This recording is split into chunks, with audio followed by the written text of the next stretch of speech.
আপনি যখন প্রবাসীদেরকে বলছেন যে নবাবজাদা, আপনি কিন্তু বলতে পারতেন যে কিছু সংখ্যক প্রবাসী নবাবজাদার মতো আচরণ করেন। আপনি কিন্তু দেখেন, আপনার ভাই যখন সাবেক অর্থমন্ত্রী মাল মুহিত সাহেব যখন কথা বলতেন, উনি বয়স্ক মানুষ ছিলেন। অনেক সময় এই আপনি রাবিশ টাবিশ বলছেন, এগুলো মানুষ মেনে নিছে, কারণ উনি বয়স্ক মানুষ ছিলেন।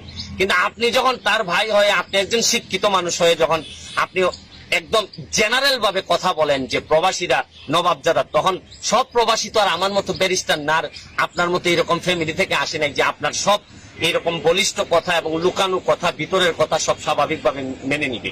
প্রবাসীরা এমনি থাকে দুনিয়ার কষ্টে।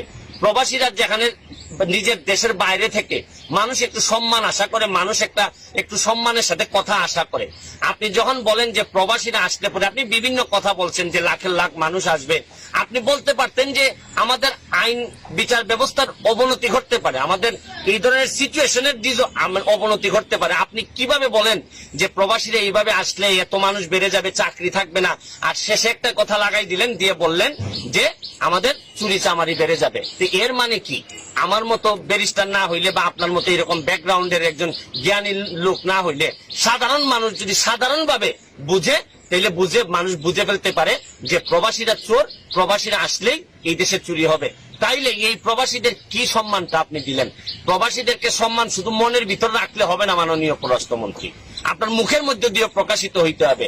আপনি খেয়াল করে দেখছেন, আপনি প্রতিবারই 1 মিনিটের একটা বক্তব্য দেন, এইটা বোঝানোর জন্য আবার 5 মিনিটের আবার আরেকটা বক্তব্য দিয়ে বলতে হয় যে না, আমি এইটা বলি নাই, আমি এইটা বলি নাই। তা আপনি মাননীয় পররাষ্ট্রমন্ত্রী হয়ে, বাংলাদেশের মুখপাত্র হয়ে, যদি আপনার প্রতিটা বক্তব্যই যদি আপনাকে এক্সপ্লেন করে বুঝাইতে হয়, তাহলে এই পদের যোগ্য আমি মনে করি যে আপনি না মাননীয় পররাষ্ট্রমন্ত্রী। বরং আপনি আরো ভালো কোনো পদ যদি থাকে, আমি মাননীয় প্রাইম মিনিস্টারকে বলবো যে উনারে আরো বড় যদি ভালো কোনো পদ থাকে, যেখানে সব মনে করেন যে সৈয়দ বংশের লোকজন থাকে, খুব ব্রাহ্মণ সম্প্রদায়ের লোকজন থাকে, ওই জায়গার দায়িত্বে উনারে দিয়ে দেন। কিন্তু সাধারণ মানুষ, নির্যাতিত নিপীড়িত মানুষের নেতা হিসেবে আমি মাননীয় পররাষ্ট্রমন্ত্রীকে বলবো